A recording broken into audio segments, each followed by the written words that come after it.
El libro de Josué revela cómo Dios peleó por su pueblo y ejecutó justicia sobre las naciones impías. Además, se ve cómo cada guerra divina anticipa la paz final bajo el reinado del príncipe de paz. Esta semana veremos la lección número 5. Dios pelea por ustedes.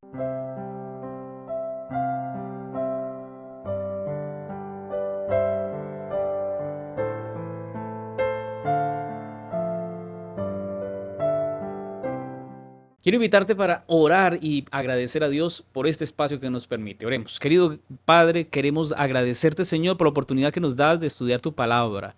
Ahora, Señor, al abrirla, al poder reflexionar en la lección de esta semana, te pedimos, Señor, sabiduría y entendimiento para que todo lo que escuchemos y podamos leer y aprender quede en nuestro corazón y podamos practicarlo cada día. Lo pedimos en el nombre de Jesús. Amén. Bueno, hermanos, iniciamos con nuestro texto para memorizar en Josué capítulo 10, versículo 42.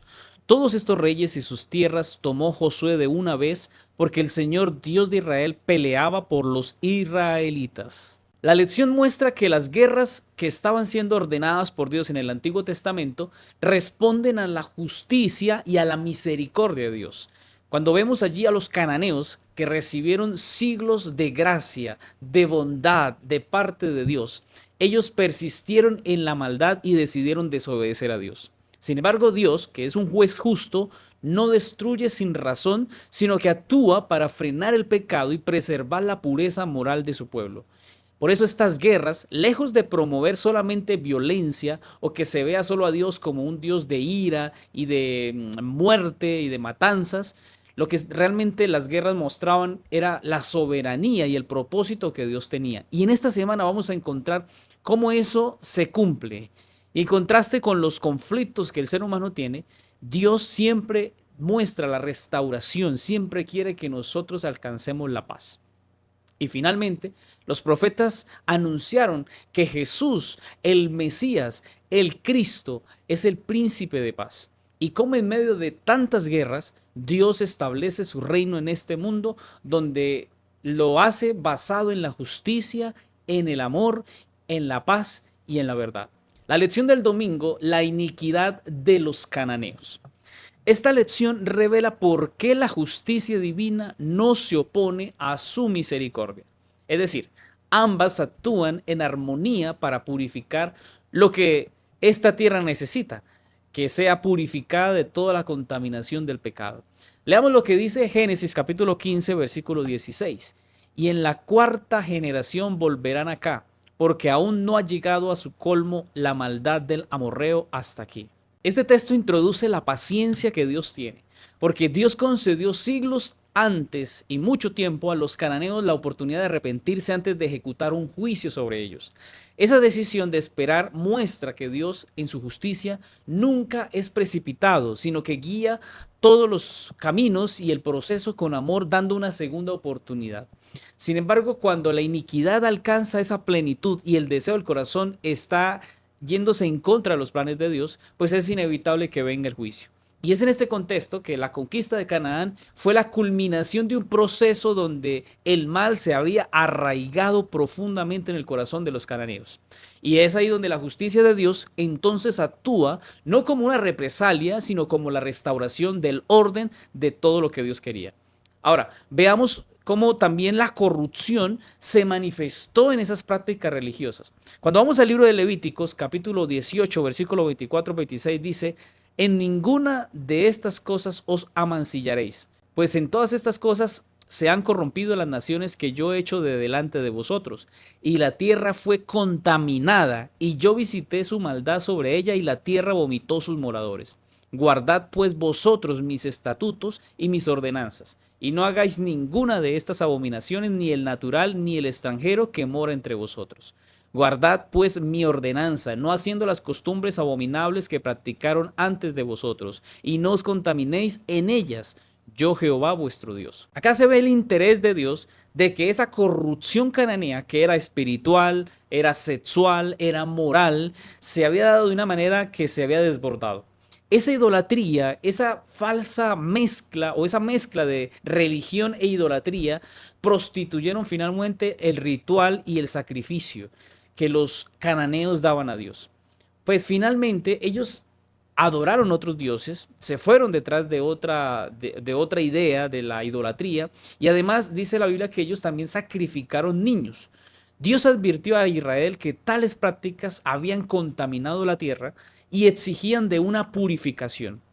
El juicio entonces viene sobre ellos, sobre los cananeos, porque la consecuencia de esa degradación se había dado por causa de sus acciones. No fue un castigo desmedido, fue realmente la consecuencia de sus pecados y de su desobediencia. Pero Dios tenía una medida, la medida de proteger para preservar la santidad del pueblo que Dios había elegido. La Biblia menciona cómo era el contexto en el que se encontraban los cananeos y durante siglos habían vivido de esa manera, separados de Dios. Pero pasemos a comprender ahora cómo esa idolatría tenía raíces culturales muy profundas. Veamos lo que dice el libro de Deuteronomios capítulo 18 versículos 10 al 11. Y no sea hallado en ti quien haga pasar a su hijo o a su hija por el fuego, ni quien practique adivinación, ni agorero, ni sortílego, ni hechicero, ni encantador, ni adivino, ni mago, ni quien consulte a los muertos. Perfecto serás delante de Jehová tu Dios, porque estas naciones que vas a heredar a agoreros y adivinos oyen, mas a ti no te ha permitido esto Jehová tu Dios.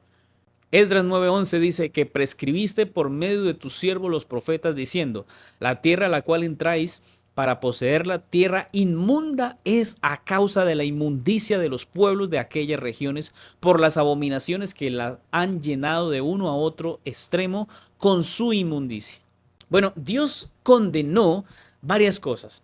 Condenó la hechicería, condenó la adivinación, la necromancia que se practicaban entre los cananeos.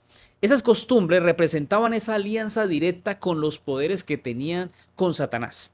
Al prohibirlas, el Señor no estaba buscando privar al pueblo del conocimiento de esas prácticas, los estaba librando del engaño espiritual que había sobre ellos. Por eso los cananeos invocaban a los muertos, pensando que ellos así rechazaban, bueno, obtenían una supuesta respuesta y aprobación por parte de sus prácticas, pero finalmente eran rechazados por Dios. Esa religión que practicaban ellos era una imitación perversa de lo que ellos debían hacer con Dios. Por ello, la destrucción de sus prácticas fue un acto de liberación espiritual. Lo que Dios quería era limpiar la inmundicia que había en ese tiempo. Aunque Dios es paciente, su paciencia tiene un límite, porque su amor no se contradice con la justicia. Hoy también somos llamados a purificar nuestra vida de todo rastro de idolatría. Esa idolatría moderna que se ve en el orgullo, el materialismo, la inmoralidad o la incredulidad. Cada lección diaria construye o destruye nuestra comunión con Dios. Él desea erradicar el pecado, pero no al pecador. Y si respondemos a su gracia, la justicia que consumió a Canaán se convierte en la paz que transforma nuestro corazón. Apreciado hermano, es tiempo de decidir y elegir por Dios. Que no aceptemos, rechacemos profundamente y decididamente toda práctica que nos separa de Dios. No es lógico y no es correcto que un cristiano esté creyendo en los signos zodiacales, en la rama que se pone detrás de la puerta, o que si tienes un vidrio y un espejo y que se partió y ese espejo entonces usted se mira, tiene 7 años de maldición, o pensar en asistir a un brujo o buscar mediums o averiguar acerca de los muertos. Eso no agrada a Dios, es abominación para el Señor. Y por esa razón, cuando el pueblo cananeo o los cananeos llegaron a ese punto de caer tan bajo, Dios los desaprobó, los rechazó y iba a ejecutar un juicio a través de su pueblo. La lección del lunes, el juez supremo. Aquí vamos a comprender cómo Dios, que es un juez supremo, nos ayuda a interpretar esas guerras que Él mismo ordenó como actos de justicia. Y es interesante esto. Vamos a leer lo que dice Génesis capítulo 18, versículo 25. Lejos de ti el hacer tal que hagas morir al justo con el impío y que sea el justo tratado como el impío. Nunca tal hagas. El juez de toda la tierra no ha de hacer lo que es justo. Mira, hay algo muy importante aquí, es que Dios actúa siempre conforme a la justicia. Pero es importante ver la justicia de Dios y entender el actuar de Dios, porque su juicio nunca es impulsivo, no es emocional. Dios cuando elabora un juicio o ejecuta un juicio es porque está basado en pruebas y en las decisiones que el ser humano ha tomado. Por eso al examinar la conquista que vamos a ver de Canaán, debemos verla a la luz de este principio. Dios como juez de toda la tierra. Él no ejecuta destrucción sin propósito, sino que interviene cuando la maldad amenaza la existencia misma de su creación o de su pueblo. Y esto es fundamental entenderlo. Cuando Dios ve que el pecado, la maldad del ser humano va a hacer daño a su pueblo, Dios tiene que intervenir. Ahora, la pregunta de Abraham es retórica, lo que leímos en Génesis 18, porque Dios no puede ser injusto. Él no puede ser injusto porque Él es justo. Él, cada juicio, cada decisión y cada cosa que hace, lo hace porque Él a través de sus obras refleja su perfecta equidad entre el amor, la misericordia, pero también la justicia.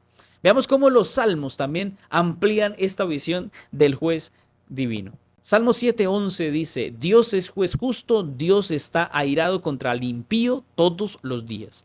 Salmo 56, y los cielos declararán su justicia, porque Dios es el juez. Salmos 82:1, Dios está en la reunión de los dioses, en medio de los dioses juzga. Salmo 96:10, decía entre las naciones, Jehová reina. También afirmó el mundo no será conmovido, juzgará a los pueblos en justicia. Bueno, aquí se presenta a Dios en el libro de los Salmos como el Dios justo, activo y presente en medio de su creación. Él no observa el mal para simplemente quedarse viendo. Él viene para sostener la verdadera justicia y mantener a su pueblo protegido. ¿Sabes? En el trono de Dios, que es un símbolo de verdad, cada juicio divino se orienta a restaurar el orden moral del universo. Cuando vemos esto, encontramos que Dios va en contra de todo lo pagano, de todo lo corrupto, de todo lo que está mal. El Señor gobierna con justicia, gobierna con santidad, gobierna con verdad. Por eso, en las guerras que el pueblo de Israel tuvo que vivir, no se trataba de conquistas solamente territoriales. El objetivo principal es la defensa del derecho y de la pureza.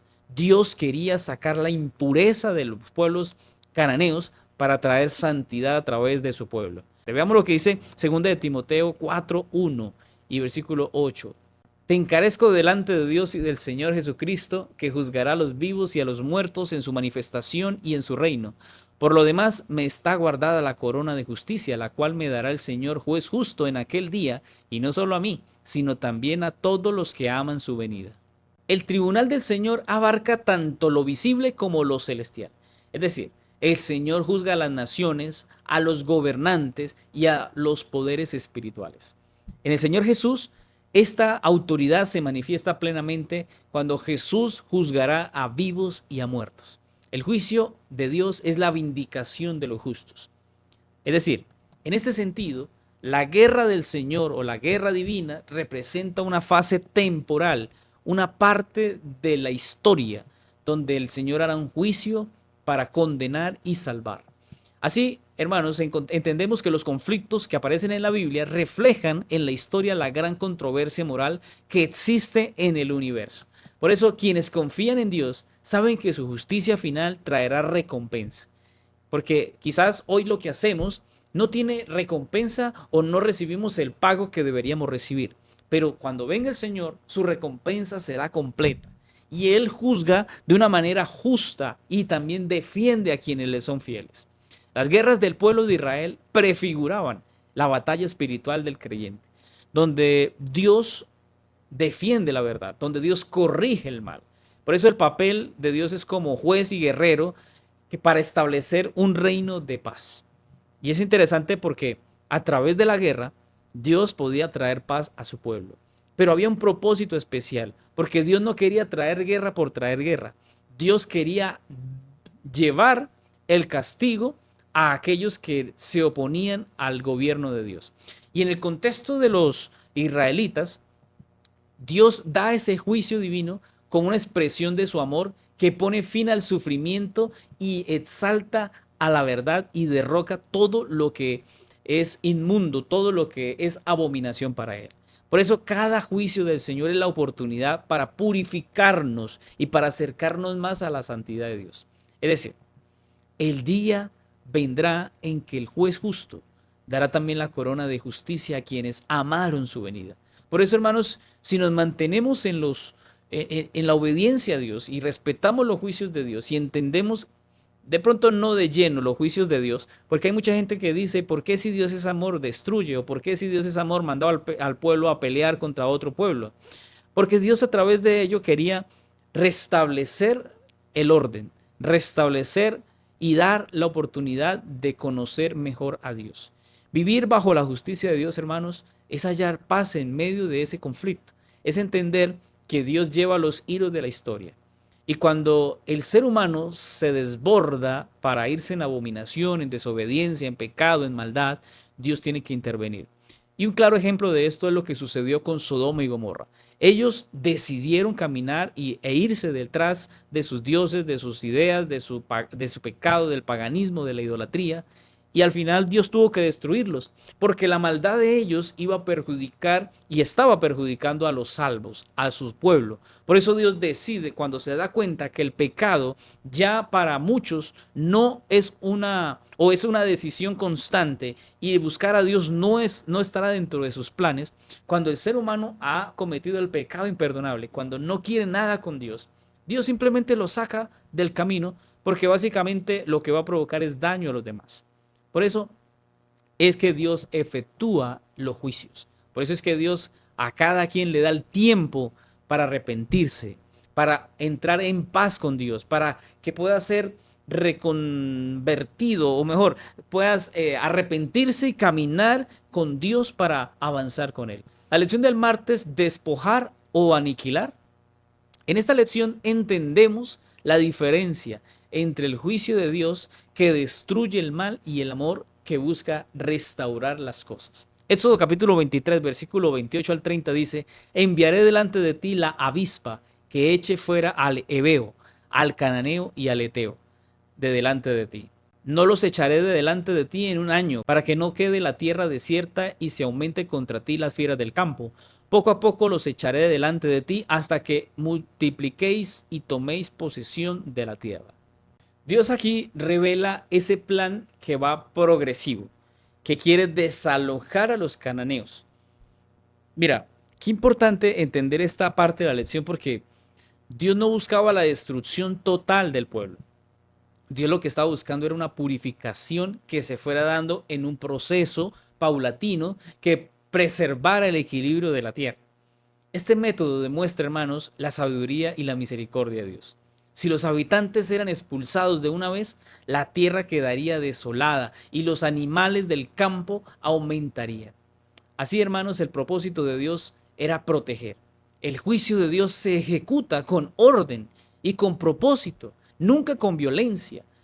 Dios siempre ha querido que las cosas se hagan de la mejor forma.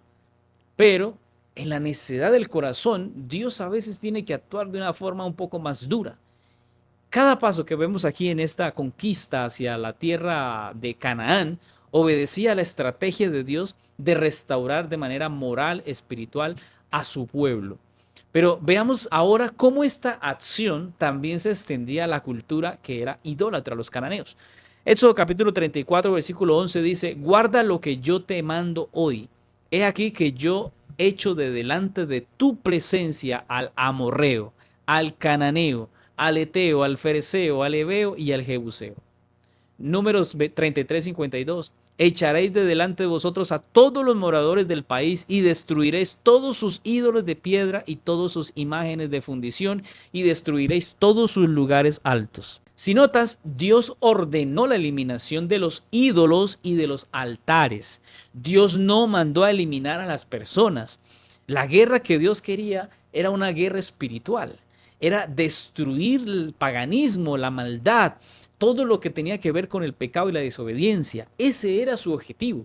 Era erradicar los símbolos del pecado a través de esos altares y los ídolos paganos que contaminaban realmente a la tierra. ¿Sabes? El mal debía ser desarraigado de raíz.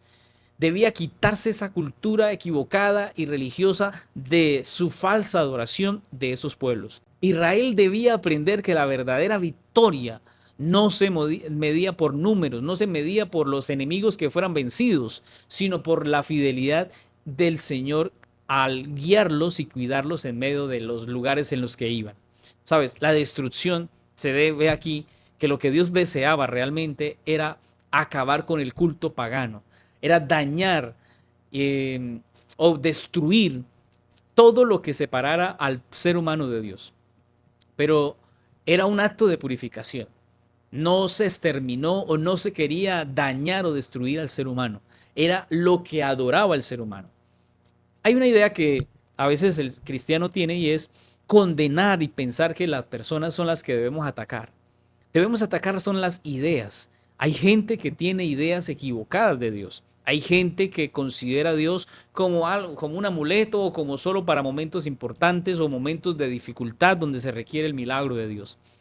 Pero aunque haya gente que quiera vivir de manera abierta y desobediente delante de Dios, de una manera donde no quiere a Dios en su vida, pues no podemos atacar a la persona. Debemos atacar el problema. Debemos atacar la idea que tiene. Debemos atacar, bueno, no atacar, es más bien buscar ayudar a la persona, dándole a entender que está equivocada, pero no debemos atacar a la persona. Cuando atacamos a las personas hacemos daño, tanto que mucha gente hoy día no quiere nada con Dios, no quiere nada con iglesias, ni nada que tenga que ver con lo religioso, porque ya están preconceptuados por personas que los atacaron y les hicieron daño. Mira, el libro de Deuteronomios capítulo 9, versículo 3 dice, entiende pues hoy que es Jehová tu Dios, el que pasa delante de ti como fuego consumidor que los destruirá y humillará delante de ti, y tú los echarás y los destruirás enseguida, como Jehová te ha dicho. Deuteronomios 12, 2 al 3. Destruiréis enteramente todos los lugares donde las naciones que vosotros heredaréis sirvieron a sus dioses, sobre los montes altos y sobre los collados y debajo de todo árbol frondoso. Derribaréis sus altares y quebrantaréis sus estatuas y sus imágenes de acera, consumiréis con fuego y destruiréis las esculturas de sus dioses y raeréis su nombre de aquel lugar. Es claro que el corazón de los cananeos se había endurecido. El juicio por eso se intensificó, porque la destrucción fue consecuencia de la obstinación del pueblo, de los cananeos, que no querían a Dios, que no le daban espacio a Dios, que estaban yéndose detrás de dioses paganos. Así como con Egipto y con el faraón, que Dios ofreció advertencia, le dio señales, le dio tiempo, mostró paciencia, la persistencia de ellos en el pecado lo que trajo fue castigo, destrucción. Cuando el mal se rehúsa a cambiar, el amor se convierte en juicio. Por eso los cananeos cosecharon lo que sembraron al resistirse a la gracia de Dios, al tiempo que Dios les dio para arrepentirse. Ante esto surge la guerra que simboliza a Israel como ese conflicto interno entre la santidad y la idolatría, entre el bien y el mal. Por eso Dios pide la eliminación de los templos paganos, de los altares donde se adoraban, porque no había coexistencia entre la verdad y el error. Dios quería que Israel heredara una tierra limpia, libre de contaminación, libre de paganismo, libre de pecado, y por esto el Señor les manda a obedecer y los quiere separar del mal. En la medida en que el pueblo entendía esta lección, también comprendía que su victoria dependía de la presencia de Dios. El juicio que Dios iba a dar era lejos de ser destructivo, era un proceso de redención que eliminaba lo que impide la comunión con Dios. Si Dios no hubiera hecho esto, el pueblo hubiese llegado a esos lugares y hubiese adorado lo mismo que ellos adoraban. Dios en un principio lo que quería era sacar a los amorreos, sacar a los jebeos, a los jebuseos, a todos los que estaban allí en la tierra de los cananeos, era sacarlos y eliminar los dioses. Eso es lo que Dios quería. Y Dios lo dijo por las buenas. Dios dio tiempo por las buenas. Pero ellos no querían salir. Ellos no querían dejar de adorar a sus dioses. Y Dios no iba a permitir que el pueblo, al pelear y al gobernar o recibir las tierras, llegaran a encontrar el mismo paganismo, la misma maldad, el mismo, la idolatría, el pecado que existía. Dios no iba a permitir eso. Por eso les pedía que lo dejaran a un lado y lo primero que hicieran era sacar todo eso. Cuando cooperamos en este proceso, hermanos, pues entendemos que la justicia se convierte en paz y la disciplina se convierte en libertad. Debemos obedecer, debemos seguir lo que Dios pide. A veces nos parece absurdo que Dios diga cosas. Hay gente que le parece absurdo que Dios diga que el sábado es el día del Señor. Hay gente que le parece absurdo decir que la ley de Dios es la ley que se mantiene activa y que debemos obedecerla. Hay gente que le ofende el pensar que debemos congregarnos en la iglesia. Hay gente que le molesta que se hable de los diezmos y las ofrendas. Hay gente que no quiere que se hable del bautismo, que se hable de la predicación, que se hable de la salvación, que se hable de la segunda venida, que se hable de la santidad, que se hable de rechazar el pecado. Hay gente que le molesta eso. Y no sé si te esté pasando a ti, que alguna de estas cosas te molesta. Ten cuidado y pídele a Dios que te ayude, porque Dios ama lo que está en orden, lo que es disciplina, lo que es justicia, lo que es verdad, lo que es correcto, lo que nos lleva a la santidad. Cuando no vamos en esa línea, estamos yendo en contra de los planes de Dios. Dios quiere que tú y yo seamos santos. Dios quiere que tú y yo busquemos la obediencia. Dios quiere que tú y yo busquemos la verdad. No podemos combinar la verdad con 1% o un pedacito de mentira o de error. Lo que es verdad en absoluto, completo. Dios quiere, hermanos, que tú y yo nos convirtamos en ejemplo, porque las naciones verán a nosotros, nos verán a nosotros y nos dirán, este es un verdadero cristiano, o este no es un cristiano, o es un cristiano a medias. ¿Y sabes lo que dice la Biblia cuando hay un cristiano a medias? ¿Qué sucede en lo que dice Apocalipsis capítulo 3 en el mensaje de la Odisea? Que está por vomitarnos. Dios nos ayude, hermanos, a amar la justicia, la verdad, la santidad y obedezcamos al Señor, porque somos llamados a que al ir a otras naciones, todo lo malo de las naciones lo rechacemos y podamos mantenernos en el camino que Dios nos ha pedido que andemos.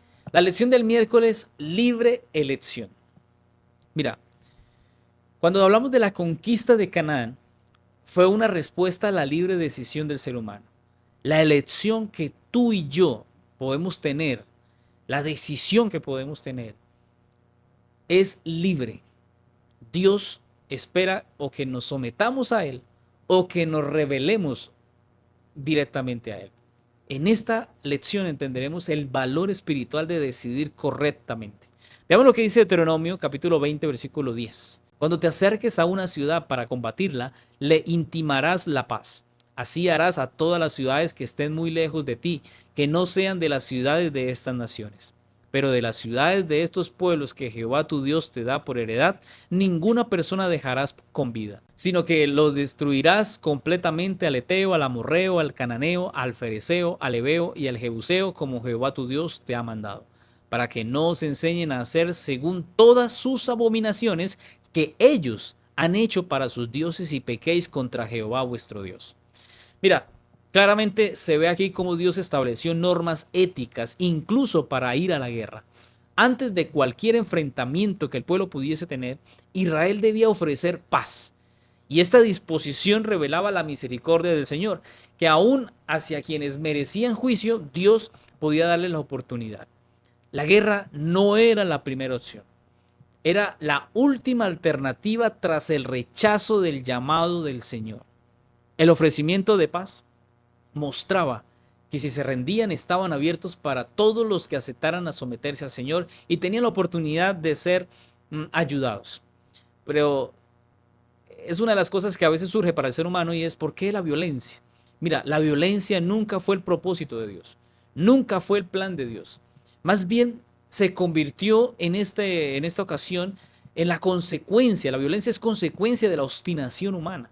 Pasemos a analizar cómo el rechazo de esa paz trajo entonces consecuencias. Veamos lo que dice Josué capítulo 10 versículo 40. Hirió pues Josué toda la región de las montañas del Negev, de los llanos y de las laderas, y a todos sus reyes, y sin dejar nada, todo lo que tenía vida lo mató, como Jehová Dios de Israel se lo había mandado.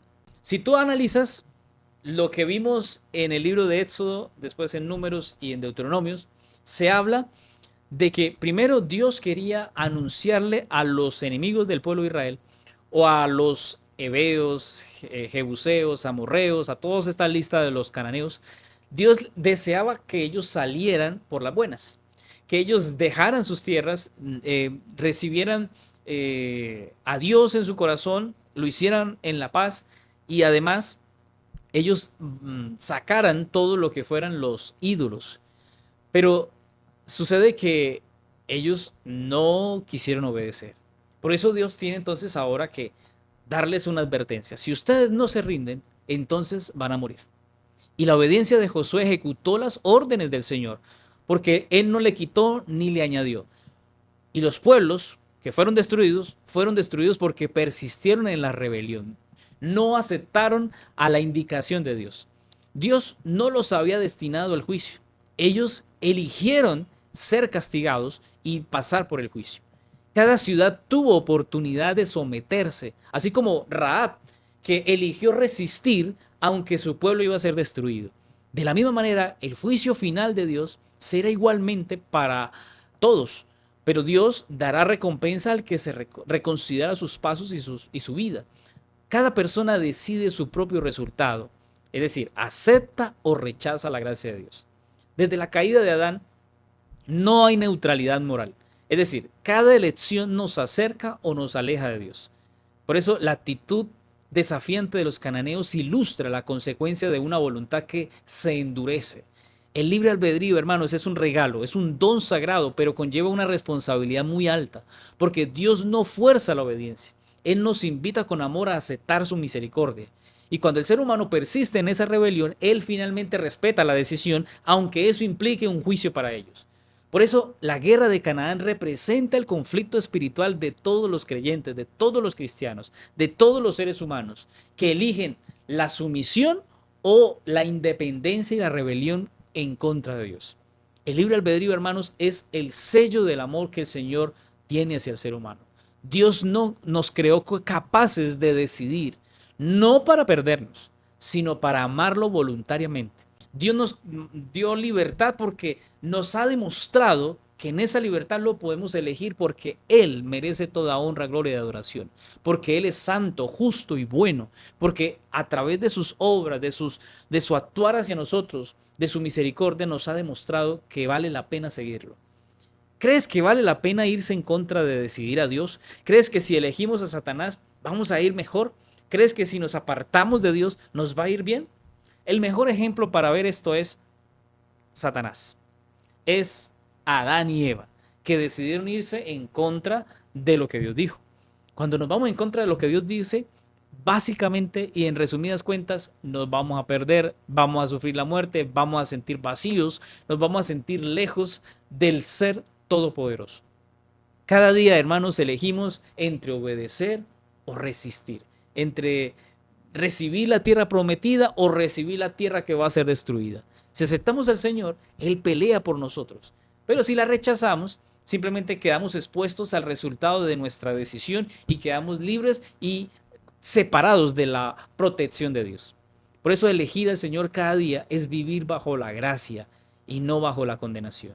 Dios quiere que tú vivas bajo el amparo de Jehová. Hoy, ¿cuál es tu decisión? Siendo que Dios te quiere dar todo lo que Él tiene. La lección del jueves, el príncipe de paz. En esta lección vamos a ver cómo el príncipe de paz transforma el conflicto en redención y convierte la victoria en restauración espiritual. Dios quiere restaurarnos y darnos paz. Veamos lo que dice Isaías capítulo 9, versículo 6. Porque un niño nos es nacido, hijo nos es dado, y el principado sobre su hombro, y se llamará su nombre admirable, consejero, Dios fuerte, Padre eterno, príncipe de paz. Isaías 11, 1 al 5. Saldrá una vara del tronco de Isaí y un vástago retoñará de sus raíces, y reposará sobre él el espíritu de Jehová, espíritu de sabiduría y de inteligencia, espíritu de consejo y de poder, espíritu de conocimiento y de temor de Jehová. Sino que juzgará con justicia a los pobres y arguirá con equidad con los mansos de la tierra, y herirá a la tierra con la vara de su boca, y con el espíritu de sus labios matará al impío. Y será la justicia cinto de sus lomos y la fidelidad ceñidor de su cintura. Mira, a diferencia de los reyes guerreros de la antigüedad, Cristo reinará mediante un principio, la paz. El gobierno de Dios no necesita espadas, no necesita rencor, no necesita ataques, no necesita crítica, no necesita que nos matemos los unos a los otros, como a veces pasa en la iglesia o como a veces pasa en nuestras familias. Dios quiere que nuestros corazones sean transformados. Por eso cuando la Biblia habla de ese título del príncipe de paz, contrasta inmediatamente con todos los gobiernos y con todas las guerras ordenadas por el ser humano. Dios quiere un reino de paz. Pero, ¿sabes? Es interesante porque también la Biblia habla de que Dios mandó al pueblo a pelear. Pero aquellos fueron medios transitorios hacia un fin, porque en Jesús la justicia divina deja de ser juicio destructivo para convertirse en gracia reconciliadora. El príncipe de paz no solamente conquista territorios, él lo que quiere conquistar es corazones para salvarlos, para darles vida nueva. Cristo gobierna por el Espíritu de Dios y en su reino la equidad reemplaza la opresión. La justicia se convierte en la nueva ley de vida. Descubramos ahora cómo esta paz alcanza incluso a la creación misma. Oseas capítulo 2, versículo 18 dice: en aquel tiempo haré para ti pacto con las bestias del campo, con las aves del cielo y con las serpientes de la tierra. Y quitaré de la tierra arco y espada y guerra, y te haré dormir segura. Miqueas 4:3, y él juzgará entre muchos pueblos y corregirá naciones poderosas hasta muy lejos, y martillarán sus espadas para asadones y sus lanzas para hoces. No alzará espada nación contra nación, ni se ensayarán más para la guerra. Estos profetas anticipan una era que se esperaba sin guerra, o se espera sin guerra. En ese futuro cercano, la creación, el ser humano y todo lo que hay dejará de ser campo de batalla. Y el Señor promete que volvamos a vivir en paz. El pacto de Dios incluirá, hermanos, no solo a los hombres, sino también a los animales, a la naturaleza y a todos sus seres. La violencia, hermanos, será reemplazada por cooperación, será reemplazada por la paz. Y el miedo será reemplazado por descanso, por tranquilidad y por felicidad. En el Señor Jesús, en el Príncipe de Paz, esta visión se cumple en lo que ve Miqueas y en lo que ve Oseas, porque Dios quiere dar en el corazón del ser humano una completa paz y ese reino que está preparando para todos nosotros. La guerra terminará porque el amor habrá vencido. Jesús vino a instaurar esa paz y en él las batallas del alma hallan reposo. El mundo busca, hermanos, poder mediante la fuerza, pero Cristo reina desde la cruz. Y qué interesante porque donde el amor venció fue a través del odio. Dios nos invita, hermanos, que como cristianos reflejemos el carácter pacificador de Dios. Tú no eres llamado para pelear con nadie. Dios no te está llamando a la guerra. Dios no te está llamando a pelear contra otros, a defender nada. Dios te está llamando a ser un pacificador. Un hijo de Dios que ame la justicia, que ande en obediencia, que cuide sus palabras, que no hable de los demás. Qué interesante que a veces hay personas que juzgan, o mejor, mienten, porque de pronto no quieren quedar mal. A veces hay personas que cuando son confrontadas con sus errores, prefieren culpar a otros, excusarse en algo para no aceptar que se ha equivocado. Y entonces culpa a otros haciéndolos ver como los malos. Y eso se ve constantemente y se ve en la iglesia, se ve en las familias. Seamos conscientes de que somos seres humanos y que en muchas ocasiones hemos hablado mal de otros, hemos hecho mal, hemos actuado mal. Cuidado, cuidado porque Dios no nos ha llamado a pelear. Dios no nos ha llamado a ninguna batalla directa contra el hermano, contra los líderes, contra las iglesias o contra las personas o contra el vecino. No, Dios no nos ha llamado a pelear con nadie ni a generar conflictos. Dios lo que quiere es la paz. Y esa paz se empieza a desarrollar desde el reino de Cristo que se empieza a vivir aquí. Dios, hermanos, te llama a que esa paz sea una realidad en tu vida. Pero para que la paz verdadera sea una realidad en tu vida es necesario tener una comunión con Dios. Mira, Eliseo alimentó a sus enemigos. Cristo nos invita a hacer lo mismo, porque dice que debemos responder al mal con bien, que si alguien nos pide cargar una maleta, una milla o 1 kilómetro, llevémosla 2, que si alguien nos pega una bofetada, pongámosle la otra, y eso suena difícil, Pero ¿sabe cuándo lo lograremos? Cuando seamos capaces de tener una relación especial, directa y genuina con el Señor. Dios quiere que tengamos paz, pero antes de tener paz o brindar paz a otros, tenemos que tener paz nosotros. Y esa paz solamente la da el príncipe de la paz que gobierna en el corazón del ser humano. Cuando el gobierno de Dios, cuando la paz de Dios, cuando el Cristo vive en nuestro corazón, cesa la guerra interior, cesa la guerra familiar, cesa la guerra en la iglesia, cesa esa guerra que tenemos con el vecino y con las personas que a veces odiamos. Piensa en esa persona que odias, que no puedes ver, que te molesta, que te incomoda, que hablas mal de ella, que criticas, que juzgas, que peleas todo el tiempo. ¿Sabes? Tienes que arreglar eso. Te tengo esa noticia. Tienes que arreglarlo y tienes que pedirle a Dios que te llene de paz. Suelta el rencor, suelta el orgullo, suelta todo lo que te está impidiendo tener paz en tu corazón. Porque con esa guerra interna en tu corazón, en tu familia o en la iglesia, no vas a ser restaurado y no vas a ir al cielo. Esa es la noticia. No puedes ir al cielo con una guerra con alguien. Dios quiere que tengamos paz los unos con los otros. Por eso el mundo espera ver en nosotros la paz, espera ver en nosotros el amor, y es nuestra responsabilidad vivir en esa armonía, amando a Dios y demostrando que realmente somos sus hijos. La lección del viernes para estudiar y meditar. Vamos a ver lo que dice el comentario bíblico en el tomo 2. Dios dio la razón por la cual no desposeyó inmediatamente a los cananeos.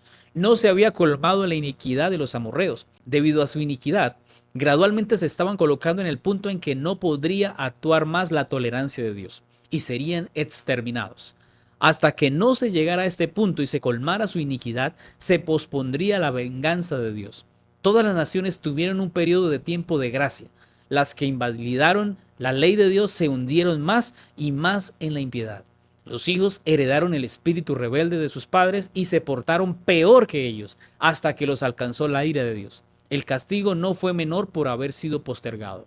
Qué interesante esta cita, porque las guerras de Canaán no fueron caprichos de un Dios que era severo o que era caprichoso, que quería simplemente destruir. Dios estaba dando un proceso moral donde la misericordia había sido despreciada. Había un tiempo de gracia que el pueblo o las naciones no habían aceptado y se habían ido de lejos de Dios.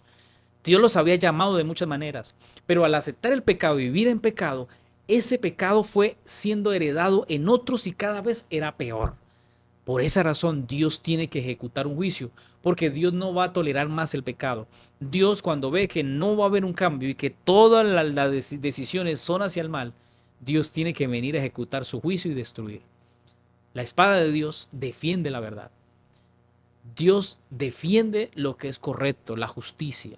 Dios, aunque no quiere la violencia, tiene que actuar. Y cada batalla librada en el Antiguo Testamento anticipa la victoria final de Cristo, el príncipe de paz. Dios quiere que tú y yo venzamos, no con armas, no con palabras, no con argumentos, sino que seamos quienes venzan, cristianos que venzamos con el sacrificio del Señor. Porque la victoria del cristiano no está en la victoria humana de destruir, acabar o matar a alguien, o de destruir y pelear contra alguien y sentirnos que vencimos. Esa no es la forma en que Dios vence en su reino. El reino de Cristo muestra que su sacrificio trajo victoria. Y aunque parece derrota, realmente es victoria. Porque en la cruz se selló la batalla final. Y allí se da la victoria del amor. Se da la victoria del Santo de los Santos. Del Todopoderoso se dio la victoria sobre el pecado. Mira, una iglesia de rodillas es más poderosa que un ejército de pie. Cuando tú y yo batallamos y peleamos no contra el hermano, ni contra el líder, ni contra el pastor, ni contra el anciano, ni contra mi esposa, ni contra mis hijos, ni contra el vecino. No, esa no es nuestra guerra. Si vas a pelear la guerra, hazlo de rodillas. Hazlo como Dios quiere, siendo fiel y siendo obediente a lo que Dios te pide. Hoy, apreciado hermano, Dios te está llamando a ser fiel, obediente al Señor. No pelees más con palabras, con acciones, con indiferencia. Pelea con las rodillas, pelea con oración. Hoy quiero invitarte a que escribas esa frase que acabo de mencionar. Una iglesia de rodillas es más poderosa que un ejército de pie. Colócala allí. Otra vez la voy a repetir. Una iglesia de rodillas es más poderosa que un ejército de pie. Que ese sea nuestro sentir, nuestro deseo, y podamos seguir peleando como Dios quiere que lo hagamos, defendiendo la verdad, manteniéndonos en la verdad y en la obediencia. Dios nos ayude. Vamos a orar para finalizar. Querido Padre, agradecemos, Señor, tus bondades al permitirnos esta lección tan impresionante. Gracias porque aprendemos, Señor, que nuestra batalla no es contra personas. Nuestra batalla, Señor, es espiritual y necesitamos, Señor, que nos ayudes. Hoy tenemos la oportunidad de decidir entre tu justicia, entre tu amor, en tu reino, o decidir por la vida efímera que Satanás nos ofrece, de desobediencia, de pecado. Y aunque parezca que es agradable y bonito, Señor, es un camino que nos lleva a la muerte. Hoy, Señor, elegimos por ti. Y tú conoces cada persona que está viendo esta lección. Oro por ella, para que tu bendición en este momento recaiga sobre él. Danos la certeza y seguridad de que, Señor, al elegirte a ti, estamos eligiendo lo mejor. Bendícenos, Señor, y ayúdanos a seguir esforzándonos, porque tú nos darás la victoria. Te lo pedimos y agradecemos en el nombre de Jesús. Amén. Hermano querido, Dios te bendiga. Quiero agradecerte por permanecer en este momento. Comparte esta lección. Dale me gusta, deja tu comentario, tu saludo, deja tu frase. Y con la ayuda de Dios nos veremos en una próxima ocasión. Y como siempre te digo, con Jesús todo es mejor. Que Dios te guarde.